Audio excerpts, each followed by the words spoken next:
저는 오늘 사무엘하 8장 6절로 15절 말씀으로 이기게 하시는 하나님, 이기게 하시는 하나님, 이와 같은 제목으로 말씀을 전하도록 하겠습니다. 한번 따라 하겠습니다. 이기게 하시는 하나님, 이기게 하시는 하나님. 우리가 인생을 살아가다 보면 많은 문제들을 만나게 됩니다. 또 신앙생활을 하면서도 많은 문제들을 만나게 됩니다. 예수 믿기 전에는 우리 힘으로 혼자 스스로 해결하려고 했기 때문에 실패하고 좌절하고 넘어지고 찢기고 상하고 고통당하는 그러한 삶을 살았습니다. 근데 이제는 하나님이 우리와 함께 하십니다. 예수님이 우리와 함께 하십니다. 성령님이 우리와 함께 하시기 때문에 하나님을 의지하고 예수님을 의지하고 성령님을 의지하고 나아가면 주님이 우리에게 이기게 하신다라는 것입니다. 근데 우리가 신앙생활 하면서 하나님을 의지하지 않고 예수님을 의지하지 않고 성령님을 의지하지 않고 내 힘으로 싸우려고 하면 여러분 어때요? 다른 거 볼 필요도 없어요. 여러분 자신을 한번 보세요. 어땠습니까? 그리고 지금은 어떻게 살고 계십니까? 어때요? 분명한 거는요, 하나님을 의지하면 반드시 승리한다는 것입니다. 근데 그게 성경의 역사고 오늘 우리의 믿음의 역사고 믿음의 사람들의 역사다라는 거예요. 항상 이깁니다. 항상 승리합니다. 근데 실패 속에서 좌절 속에서도 이기는 사람이 있어요. 왜 그러냐? 하나님을 의지합니다. 예수님을 의지하며 성령님을 의지하며 넘어져도 일어나고 쓰러져도 일어나고 자빠져도 일어나고 또 일어나게 하시는, 이기게 하시는 하나님의 역사가 있다라는 것입니다. 그래서 우리는 항상 하나님이 이기게 하시니까 누구를 의지해야 돼요? 하나님을 의지해야 돼요. 내 힘만 의지할 때는 넘어질 수밖에 없어요. 그리고 내 힘으로 해결할 수가 없을 때는 절망하는 거잖아요. 절망하고 좌절하고 날마다 안 돼. 왜 안 돼? 내 힘으로 안 되니까 안 되니까. 내 능력으로 안 되니까 안 되니까. 그런 막 절망, 얼마나 많은 절망입니까? 과거도 다 필요 없어요. 오늘 내가 힘들어 죽겠는데, 오늘 나의 힘으로 안 되는데, 이것 때문에 절망하고 좌절하고 그렇게 될 수가 있다는 거죠. 근데 오늘 우리가 사무엘하를 보면서 다윗의 역사를 보지만 다윗이 고난이 있었고 시련이 있었고 어려움이 있었고 정말 도망자 세월에 많은 어려움들이 있었지만 다윗이 거기서 망했습니까? 멸망했습니까? 그게 아니에요. 이기고 또 이겼다라는 거예요. 죽을 수밖에 없고 망할 수밖에 없고 정말 그의 삶 가운데 버림받을 수밖에 없는 환경이었는데 자꾸 이겨요. 자꾸 이겨. 죽을 것 같은데 안 죽어요. 끝날 것 같은데 안 끝나요. 왜 그럴까요? 하나님이 이기게 하시니까 말이에요. 우리는 어때요? 될 것 같은데 안 돼. 이상하게 정말 그렇잖아요. 될 것 같은데 안 되고 정말 일어설 것 같은데 또 주저앉고 내 힘으로는 그래요. 내 힘으로는 될 것 같은데 안 돼. 이상하게 안 돼 정말. 근데 하나님을 의지하면 안 될 것 같은데 되고 쓰러질 것 같은데 또 일어나고 끝난 것 같은데 또 시작이 되고 꿈꿀 수가 없는데 또 꿈을 꾸고 정말 미래를 볼 수 없고 미래를 보고 그게 무엇이냐? 그게 하나님의 능력이라는 거예요. 그럼 우리가 신앙생활 하면서 이 승리의 비결, 이기는 비결이 무엇이냐? 하나님이 이기게 하셔야 된다. 다윗이 왜 이겼습니까? 하나님이 이기게 하셨다는 거예요. 하나님이 이기게 하시니까 이기는 것입니다. 여러분 우리가 신앙생활 하면서 우리가 얼마나 능력 있는 사람인가를 알아야 돼요. 우리가 얼마나 능력 있는 사람을 알아야 됩니다. 근데 하나님 빼고 나는 아무 힘이 없어요. 누구를 의지할 때? 하나님을 의지할 때. 그리고 예수의 사람, 하나님의 사람들은요, 뒤에서 하나님이 계시기 때문에 얼마나 능력이 있고 얼마나 축복을 받은 존재고 얼마나 하나님의 권능이 있는 존재인가를 알아야 돼요. 근데 우리가 신앙생활하다 보면 이게 우리가 능력 있는 존재, 능력 없는 이걸 알지를 못하는 거예요. 깨닫지를 못해요. 또 있는데도 이것을 사용할지를 모르는 거예요. 사용할지를 못해요. 밤에 도둑이 들어왔어. 도둑이 들어왔는데 칼을 가지고 들어왔습니다. 근데 나한테는 뭐가 있냐면 비관난 총이 있어. 확 쏴버리면 되잖아요. 확 쏴버리면 그 도둑이고 뭐고 그냥 이길 수가 있잖아요. 근데 나한테 총이 있고 막 나한테 수류탄이 있고 나한테 그냥 포가 있는데도 왜 도둑이 들어오는 거 보고 무서워 도둑이야 무서워 이러면 여러분 이러면 어떻습니까? 바보 아니에요 바보? 여러분 우리가 영적으로 바보 되면 안 돼요. 믿음으로 바보 되면 안 돼요. 우리에게는 얼마나 큰 하나님이 계시고 예수님이 계시고 성령님이 계시고 주님의 신 권세와 능력인 이것을 사용하지를 않는 거예요. 조금 일이 안 된다고, 조금 힘들다고, 조금 병들었다고, 조금 뜻대로 안 된다고, 절망하고 좌절하고 안 될, 이러지 말라는 거예요. 이기게 하시는 하나님이 함께 하십니다. 그 하나님이 계시기 때문에 그 하나님을 의지하면서 우리가 이겨야 된다는 거예요. 다윗의 삶을 보십시오. 이기잖아요. 이깁니다. 오늘 말씀에 보면 다윗이 어디로 갔든지 하나님이 이기게 하십니다. 어디로 가든지 하나님이 이기기가 똑같은 말이 반복이 돼요. 6절 말씀 보세요. 6절 8장 6절 읽어봅시다. 시작. 다윗이 다메섹 아람의 수비대를 두매 아람 사람이 다윗의 종이 되어 조공을 바치니라. 다윗이 어디로 가든지 여호와께서 이기게 하시니라. 14절 말씀 14절 시작. 다윗이 에돔의 수비대를 두되 온 에돔의 수비대를 두니 에돔 사람이 다 다윗의 종이 되니라. 다윗이 어디로 가든지 여호와께서 이기게 하셨더라. 똑같은 말이 반복되고 있어요. 다윗이 어디로 가든지 여호와께서 이기게 하셨더라. 누가 이기게 하셨다? 하나님이 이기게 하셨다. 여호와 하나님이 이기게 하시니까 이기는 거예요. 이게 정말 다윗이 어디로 가든지 하나님이 이기게 하시니까 정말 지금 이 8장에 보면 다윗은요 동서남북의 모든 나라와 싸워서 이깁니다. 동서남북의 모든 나라와 싸워서 이깁니다. 이 이김의 비결이 무엇이냐? 하나님이 함께 하시니까. 하나님을 의지하니까 하나님이 이기게 하셨다라는 거예요. 여러분 우리도 이기려면 어떻게 해야 되느냐? 하나님이 이기게 해야 돼요. 하나님이 이기게 하려면 어떻게 해야 되느냐? 하나님을 의지해야 된다는 거죠. 하나님을 의지하고 하나님을 붙들고 나아가면 여러분 세상에 하나님보다 강한 존재는 없거든요. 누가 하나님을 이기겠어요? 누가 하나님을 이깁니까? 하나님이 천지만물의 창조자가 되시고 다스리시고 통치하시고 모든 것이 하나님 뜻대로 이루어지는데 누가 하나님을 이길 수가 있어요? 아무도 없거든요. 다윗의 이김의 비결은 하나님이 함께 하셨기 때문이고 또 다윗은 하나님을 의지했기 때문이고 그러니까 하나님이 이기게 하셨다라는 것입니다. 또 이 하나님의 승리의 비결이 무엇입니까? 하나님은요 다윗에게 축복을 약속하셨어요. 그 축복의 약속이 뭐냐면 7장이잖아요. 7장. 다윗은요 자기는 백향목으로 멋진 궁궐을 짓고 사는데 하나님의 언약궤는 어디에 있어? 장막에 있는 장막에. 이게 너무 안타까웠습니다. 그래서 하나님을 위해서 멋진 성전을 지어서 하나님께 드리고 싶었어요. 근데 하나님은 그것을 반대하십니다. 너는 군인이라 피를 너무 많이 흘렸다. 너는 안 되고 너희 아들 솔로몬이 성전을 지을 것이다. 근데 하나님이 이것을 기쁘게 받으시고 다윗에게 축복을 약속하십니다. 너희의 후손이 영원토록 왕위가 견고할 것이다. 너희의 나라가 영원토록 그 나라가 견고할 것이다. 그것을 약속해요. 축복의 약속이죠. 사무엘 7장 9절 말씀에 보면 내가 가는 모든 곳에서 내가 너와 함께 있어 내 모든 원수를 내 앞에서 멸하였은즉 땅에서 위대한 자들의 이름같이 내 이름을 위대하게 만들어 주리라. 너와 함께 하겠다. 너의 대적을 물리쳐 주겠다. 내 이름을 위대하게 만들어 주겠다. 16절 내 집과 내 나라가 내 앞에서 영원히 보존되고 내 왕위가 영원히 견고하리라. 너의 왕이 너의 나라 너의 후손이 견고하게 될 것이다. 그렇게 약속했습니다. 그러니까 하나님이 다윗에게 엄청난 축복의 약속을 주신 것입니다. 그러니까 다윗이 뭘 붙들고 싸우느냐? 하나님의 약속의 말씀 붙들고 싸우는 거예요. 하나님이 내게 축복을 약속하셨습니다. 하나님이 내게 엄청난 축복을 약속. 그러니까 그 하나님의 축복 이루어 주십시오. 그 약속의 말씀 붙들고 싸우니까 다윗이 이기게 되는 것입니다. 여러분 하나님이 여러분이 주신 축복의 약속의 말씀이 있습니다. 성경의 66권의 모든 약속이 우리 거예요. 네, 우리가 예수님 믿으면. 하나님은요 예수 그리스도 안에서 이 축복을 약속하셨거든요. 그래서 우리가 이 약속의 말씀을 붙들고 싸우면 이기는 거예요. 그래서 우리가 기도할 때 하나님 내게 이런 약속 주시지 않았습니까? 이 말씀대로 이루어 주십시오. 이 약속대로 이루어 주십시오. 역사해 주십시오. 그러고 싸우는 거예요. 왜? 하나님이 약속을 이루시는 분이니까. 그래서 우리는 날마다 성경 봐야 돼요. 성경 읽고 성경 묵상하고 큐티하면서 말씀은 날마다 말씀 읽고 묵상하고 큐티하면서 오늘 좋은 말씀 딱 붙들고 주여 이 말씀대로 이루어 주시옵소서. 이 말씀대로 이기게 하여 주시옵소서. 이 약속을 이루어 주시옵소서. 다윗이 이렇게 약속 붙들고 싸웠다니까요. 왜? 하나님은 그 약속을 이루시는 분이니까. 말씀하신 것을 이루는 분이니까. 우리도 하나님의 약속의 말씀 붙들고 기도해야 됩니다. 네? 여러분 그냥 대충 기도하지 마세요. 되는 대로 기도하지 마세요. 말씀 읽고 말씀이 약속의 말씀 붙들고 주여 이 약속의 말씀대로 이루어 주시옵소서.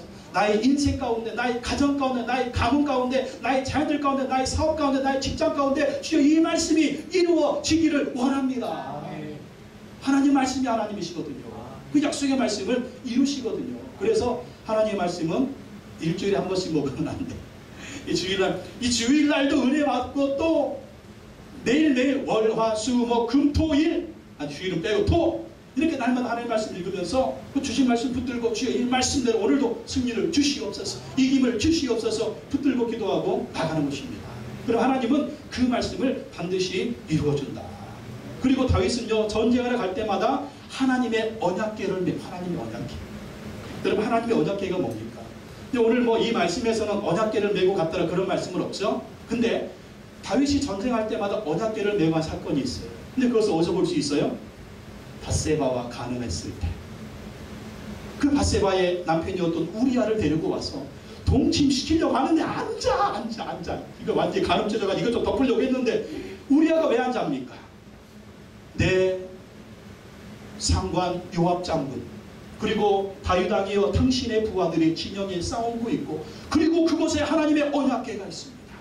하나님의 언약궤가 거기에 있는데 내가 어떻게 내 아내와 동침할 수 있습니까? 그러니까 동침하게 되면 하나님의 언약궤가 있는 그 진영에는요 하루 동안 들어가지 못합니다.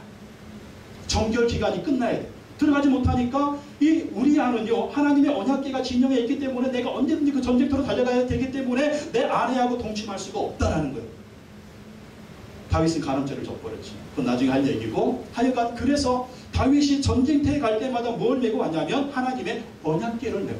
그러니까 하나님의 언약궤는 뭐냐면 하나님의 임재의 상징이에요. 그 언약궤 안에 십계명의 두 돌판이 있고 아론의 쌍난 지팡이가 있고 만나를 담은 항아리가 있습니다. 언약궤가 가는 곳마다 뭐가 있다? 하나님이 거기 임재해 계신다. 그래서 다윗이 예루살렘을 정복하고 예루살렘의 성을 쌓고 수도를 쌓고 제일 먼저 한 일이 무엇입니까? 하나님의 언약궤를 모시고 하나님 언약궤를 모셔와서 그 휘장에 놓고 그 휘장의 장막에서 하나님께 예배드립니다.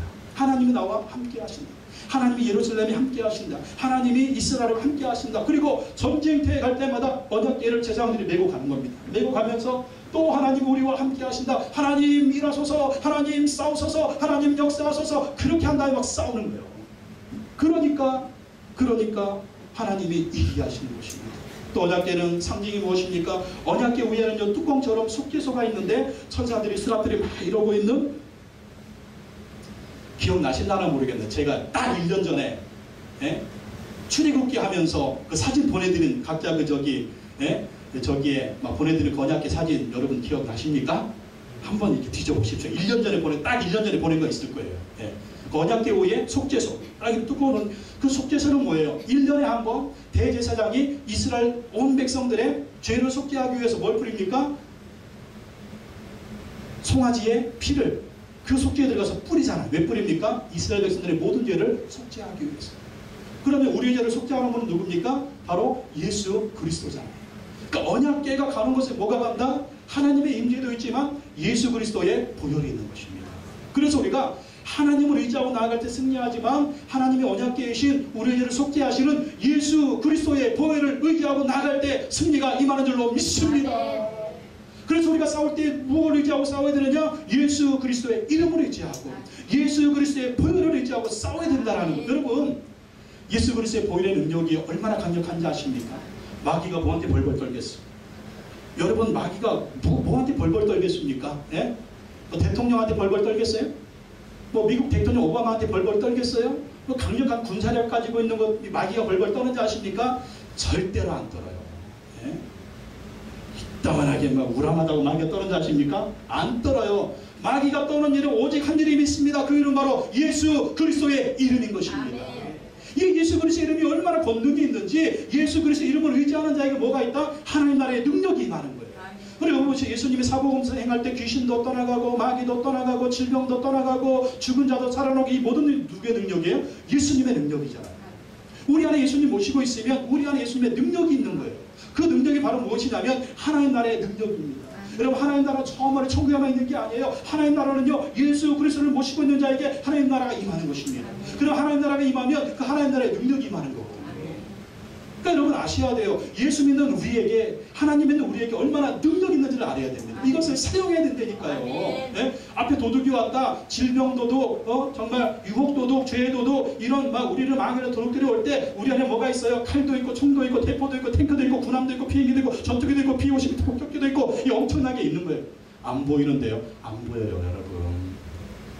믿음 있는 사람만 보이는 거예요. 그리고 믿음 있는 사람은 그걸 쓰는 거예요. 문제는 왜 그렇게 잘 보여? 문제는 왜 그렇게 잘 보여? 문제는 왜 그렇게 잘 보여? 그게 육신적인 눈이에요.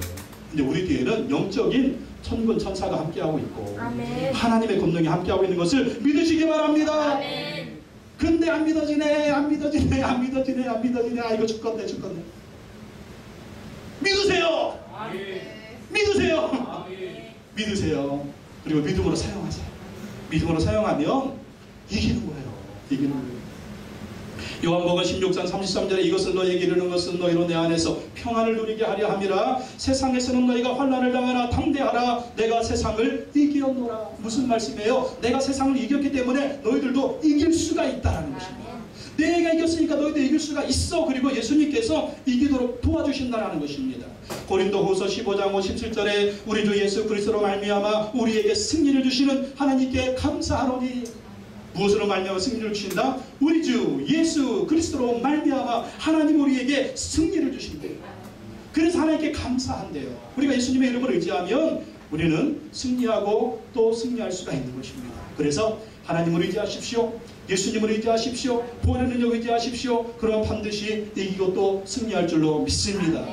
우리나라 6.25 전쟁 중에 하나님의 도우심이 있었습니다. 6.25 때 북한군이 일방적으로 내려와서 마산과 부산과 대구를 남겨놓고 다 점령당했잖아요. 낙동강만 넘으며 우리나라 전쟁 끝나는 거 아닙니까? 근데 그 시대에 이승만 대통령이 이 부산 피난온 이 목사님들을 모셔놓고 기도 부탁을 했습니다. 도지사관으로 불러 모아놓고 기도 부탁을 하는데 지금은 장마철이에요. 그때 장마철인데 장마철에 막 비가 오면 비행기가 못 들잖아요. 그 미군 폭격기가 확 떠가지고 낙동강 이북에는 북한군을 막 이렇게 폭탄을 떨어뜨려가지고 전멸을 시켜야 되는데 비가 오면 끝장이에요. 비가 오면 비행기가 못 되니까 북한군들이 낙동강을 넘어서 부산을 점령할 수가 있습니다. 그래서 이승만 대통령이 목사님들을 다 모아놓고 기도 부탁을 했어요. 비가 오지 않도록 기도해 주십시오. 이 장마철인데 비가 오지 않도록 기도해 주십시오. 그래서 목사님들이 금식하면서 일주일 동안 금식 기도하면서 하나님 비가 내리지 않게 하여 주옵소서. 저 공산군이 넘어오지 못하도록 도와주옵소서. 그렇게 기도하고 기도했는데 장마철인데 요즘처럼 비가 옵니다. 옛날에는 장마철은 꼭 비 왔잖아요. 옛날 요즘이나 잘 안 오지. 옛날에는 장마철은 그냥 막 하고 비 왔잖아요. 근데 기도하니까 하늘이 쨍쨍한 겁니다. 비가 안 오는 겁니다. 그래서 저 일본의 오키나와 기지에 있던 B-52 폭격기가 가끔 우리가 6.25 전쟁 영상 나오면 막 폭탄 때리고 막 북한군이 막 죽는 그런 장면 나오잖아요. 그 장면. 그래가지고 그렇게 미군들이 폭격을 해가지고 낙동강을 저지하고 인천 상륙작전이 성공해가지고 전쟁이 다시 승기를 잡는 그런 기회가 되었다는 것입니다. 하나님을 의지하니까 하나님이 이기게 하시는 거예요. 예수님 보혈 의지하시기 바랍니다. 반드시 이기게 하실 줄로 믿습니다. 내 힘을 의지하면 안 돼요. 나는 넘어질 것입니다. 나는 패할 것입니다. 그러다가 절망하면 안 돼요. 하나님 의지하면 반드시 하나님이 이기게 하실 줄로 믿습니다. 두 번째, 다윗은 하나님을 의지하고 용감하게 싸웁니다. 하나님을 의지하고 용감하게 싸운다. 12절 봅시다. 12절 시작. 곧 아람과 모압과 암몬 자손과 블레셋 사람과 아말렉에서 얻은 것들과 소바왕 르호비 아들 하달에게서 노력한 것과 같이 들이니라. 이게 지금 다윗이 싸운 이 나라들의 목록이에요. 아람, 모압, 암몬, 블레셋, 아말렉, 소바왕 르호비 아들 하달에셋. 이 동서남북에 있는 이스라엘을 대적하는 자들하고 다윗이 지금 싸운 거예요. 그들과 싸워서 이긴 거예요. 13절 읽어봅시다. 13절 시작. 다윗이 소금 골짜기에서 에돔 사람 18,000명을 쳐 죽이고 돌아와서 명성을 떨치니라. 다윗이요 수많은 나라들과 싸워서 이깁니다. 동서 이스라엘 주변에 있는 동서남북의 적들과 용감하게 싸워서 이기는 거예요. 이게 무엇입니까? 하나님을 의지하고 용감하게 싸워서 승리를 했다라는 거예요. 여러분, 하나님이 이기게 하시는데 우리가 안 싸우면 안 돼요. 하나님이 이기게 하시면요 안 될 것 같아요. 저 아람이야, 모압이야, 암몬이야, 블레셋이야, 왜 이렇게 적들이 많아. 그리고 막 벌벌 떨면서 그냥 막 아이고 이러다 내가 막 시끄러네. 싸워! 싸워! 하나님 의지하고 싸우란 말이야. 다윗이 어떻게 합니까? 만군의 여호와의 이름으로 내가 나누라는 막 싸우잖아요. 하나님 저거 좀, 하나님 저거, 하나님 저거, 하나님 저 인간, 하나님 저 인간 물리쳐주면 네가 싸워. 가서 싸우라니까. 가서 싸우면 하나님이 이기게 하신다니까요. 안 돼가지고 망할 것 같아. 아니야, 잘 될 거야. 싸워. 내가 건강이 이래가지고 뭐 죽겠어. 내가 어떻게. 아니야, 예수님의 이름에 이길 수가 있어. 싸우라니까. 아이고 교회 꼴이 이게 뭐. 뭐야 안 될 것 같아. 돼. 하나님이 해주실 거야, 도와주실 거야. 믿음으로 바라보는 믿음으로.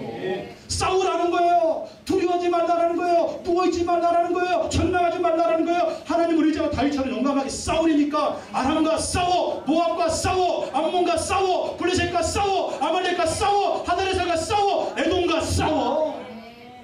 싸우면 이긴다. 우리는 어떻게 싸운다고요? 이겨놓고 싸우는 거.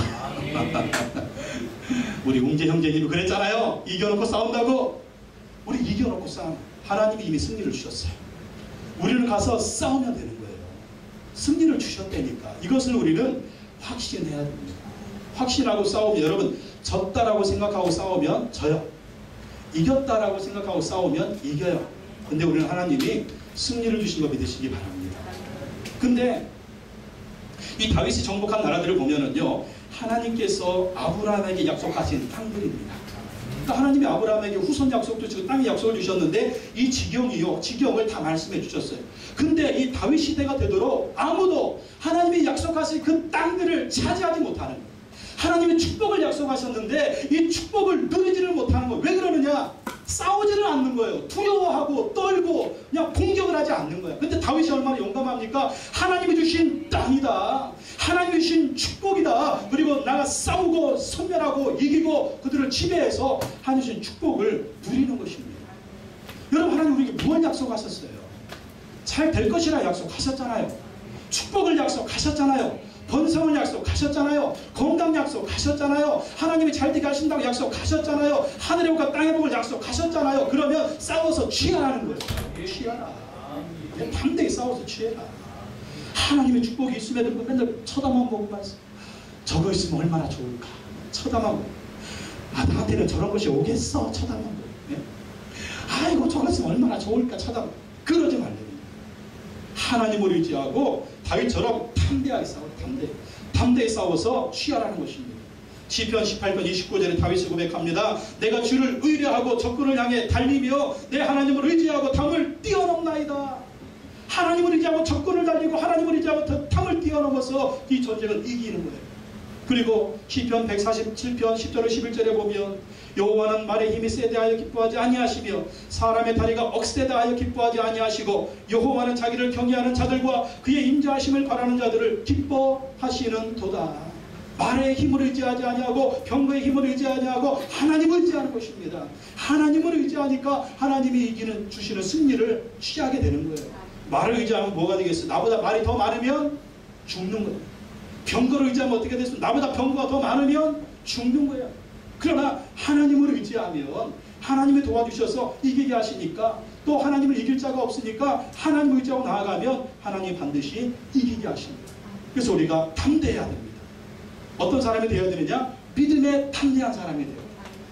믿음이 큰 사람이 되어야 돼요. 여러분, 어떤 사람 보면 믿음이요, 애기 믿음. 한 살짜리 애기 믿음처럼 그냥 맨날 그냥 막 그 모양 하나님이 없는 것처럼 막 그렇게 살고 막 그냥 맨날 믿음 좀 커.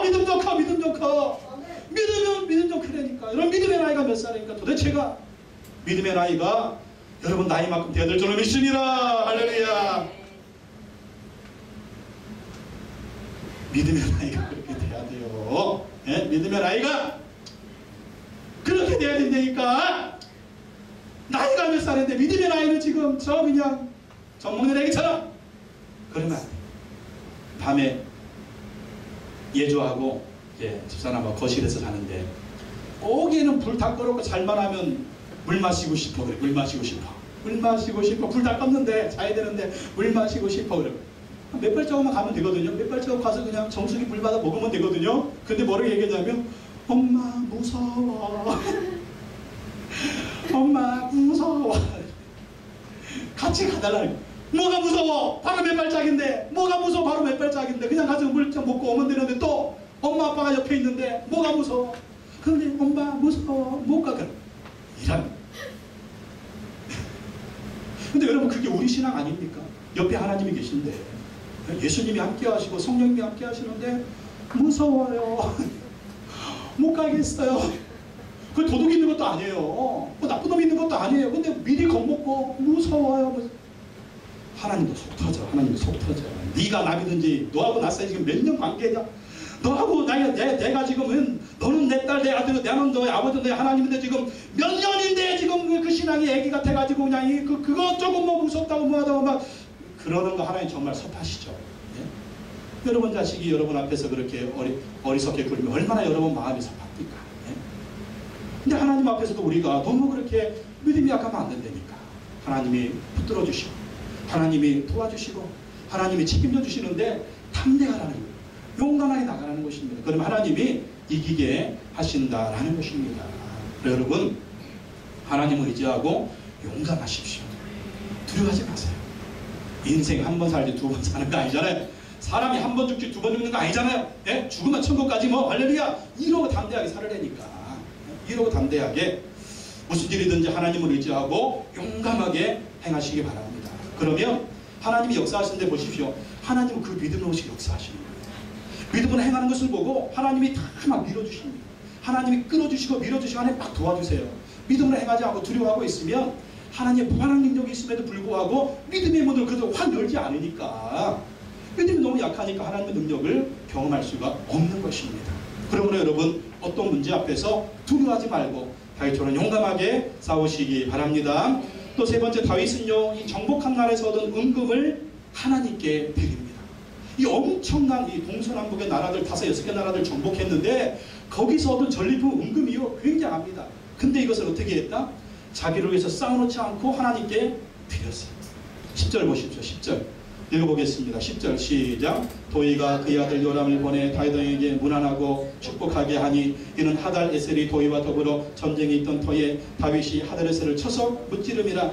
요람이 은 그릇과 금 그릇과 녹 그릇을 가지고 온지라. 11절 다윗 왕이 그것도 여호와께 드리되 그가 정복한 모든 나라에서 얻은 은금. 12절 곧 아람과 모압과 암몬 자손과 블레 사람과 아몬에서 얻은 것들과 소방 르호의 아들 하달에게서 노력한 것과 같이 드리니라.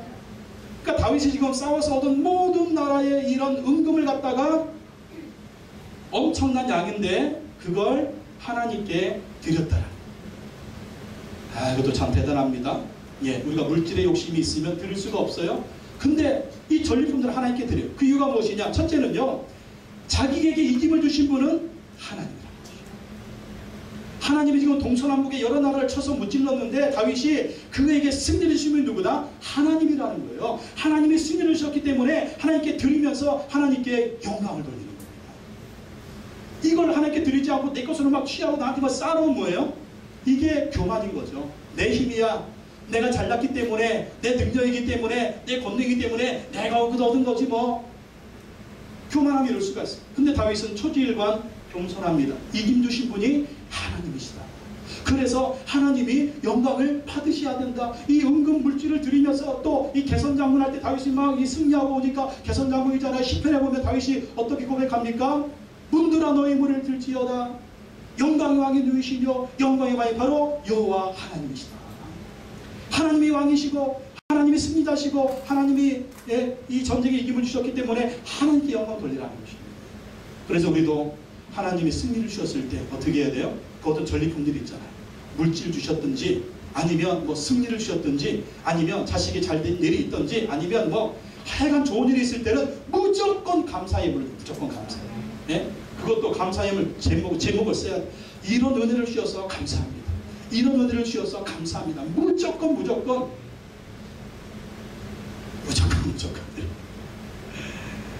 그러면 하나님이 또 승리를 주실 줄을 믿습니다. 왜? 하나님께 영광 돌리니까. 하나님께 영광 돌리니까 하나님이 더 영광 돌리도록 그 은혜를 주시는 거예요. 또 다윗이 이 보물을 드리는 이유는 성전 건축을 준비하고, 성전 건축. 자기가 성전 건축하고 싶었는데 하나님이 거부하시고 그 아들을 위해 아들이 하라고 하니까 다윗은 한 일은 뭐냐면 그것을 준비해야 됩니다. 그것을 준비해서 이 물질이 성전 건축으로 쓰여지도록, 다른 말로 뭡니까? 하나님의 영광을 위해서 이 물질이 쓰여지도록 하나님께 드리는 거예요. 그래서 우리가 11조도 드리고 감사함을 드리는 것은 왜 드리는 겁니까? 하나님의 일이 이루어지도록, 하나님의 뜻이 이루어지도록, 하나님의 영광을 위해서 이 물질이 쓰여지도록 하는 것입니다. 그래서 다윗은 보면은요, 이 다윗은 보물을 세상에 쌓아두는 것이 아니라 하늘나라에 하늘나라에 쌓아두고 정말 그렇게 하나님의 영광을 위해서 드리는 것을 볼 수가 있습니다. 그래서 이 다윗은 또 죽을 때 아예 다 드리자. 다 드려가지고 성전을 건축하더라. 이런 자에게 하나님이 약속하셨죠. 빌립보서 4장 19절에 나의 하나님이 그리스도 예수 안에서 영광 가운데 그 풍성한 대로 너희 모두 쓸 것을 채우시리라. 왜 빌립보 성도들한테 사도 바울이 이런 축복을 합니까? 빌립보 교회 성도들이요 사도 바울에게 많은 순교훈을 보여줍니다. 그래서 그가 선교하도록 도왔기 때문에 그 빌립보 성도들에게 이렇게 축복을 하는 것입니다.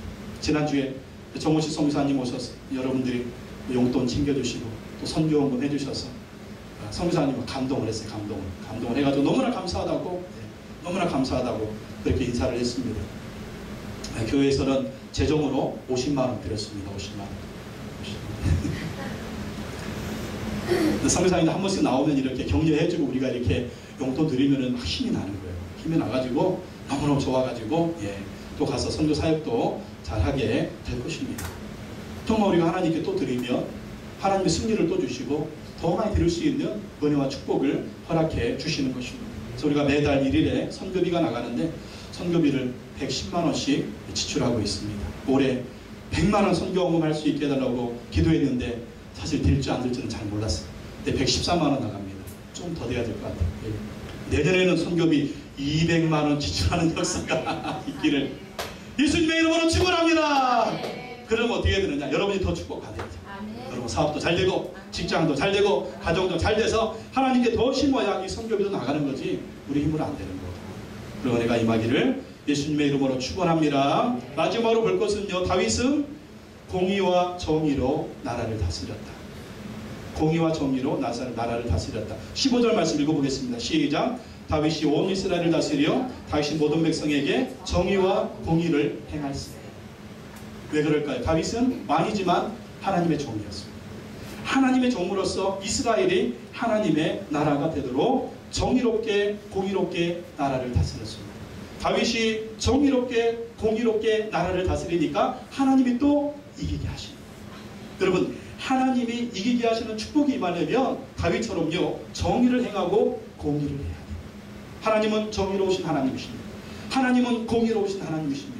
하나님은 정의롭고 공의로우시기 때문에 죄를 짓고 또 불법을 행하고 불의를 행하는 자에게 하나님의 승리를 주지 않는 거예요. 보십시오. 우리가 어제도 봤지만 밧세바의 간음 사건, 그때로부터 다윗은 쇠퇴하기 시작합니다. 그때로부터. 왜? 정의를 버리고 공의를 버리니까 하나님이 이기게 하시는 축복이 사라지는 거예요. 떠나가는 것입니다. 그래서 계속 하나님이 이기게 하시는 축복을 우리가 받아 누리려면 어떻게 해야 되느냐? 하나님 앞에서 정의를 행하고 하나님 앞에서 공의를 해야 됩니다. 그럼 하나님 반드시 승리를 주시는 거예요. 마태복음 6장 33절에 너희는 먼저 그의 나라와 그의 의를 구하라. 그리하면 이 모든 것은 너희에게 도와주리라. 너희는 먼저 그의 나라와 그의 의를 구하라. 이게 뭡니까? 하나님의 나라, 하나님의 의, 공의와 정의를 구하라는 거예요. 그럼 하나님이 더 이기게 하시고 하나님이 책임져 주시고 하나님이 승리하도록 도와주신다는 것입니다. 그래서 우리는 늘 하나님을 의지해요. 요즘 우리나라 김영란법이 통과돼가지고 난리가 났습니다. 어떤 분들은 경제적으로 어려워질 거다 그렇게 얘기하지만 9월부터 실행이 들어간다고 하니까 반발을 하는 분들도 있지만 여러분 나라가 잘 되려면 나라가 청렴해야죠. 청렴해야만이 선진국에서 이런 것들이 선진국에서는 당연한 거거든요. 당연한 거. 우리나라는 당연한 것을 한다고 하니까 막 반발이 일어나는데 우리나라가 더 잘 되려면 이런 것들이 시행이 돼야 됩니다. 2015년 국가별 부패 인식지수 이것을 올해 1월에 국제투명성기구가 발표했는데 그 12국가 이렇게 순회낸 거 보니까 어떤 나라들이냐면 1위에서 12위를 보면 1등 덴마크, 2등 핀란드, 3위 스웨덴, 4위 뉴질랜드, 5위 네덜란드, 6위 노르웨이, 7위 스위스, 8위 캐나다, 9위 독일, 10위 룩셈부르크, 영국입니다. 어떤 나라들이에요? 작은 나라들이잖아요. 근데 이 나라들이 강한 나라들. 이 나라들이 선진국이에요. 이 나라의 특징, 공통적인 뭡니까? 다 기독교 국가들이에요. 기독교 국가들. 기독교 국가들이 투명한 나라가 되고 청렴한 나라가 되니까 이 나라들이 선진국이고 이 나라들이 강한 나라들이에요. 우리나라는 몇 위? 우리나라는 어딨나?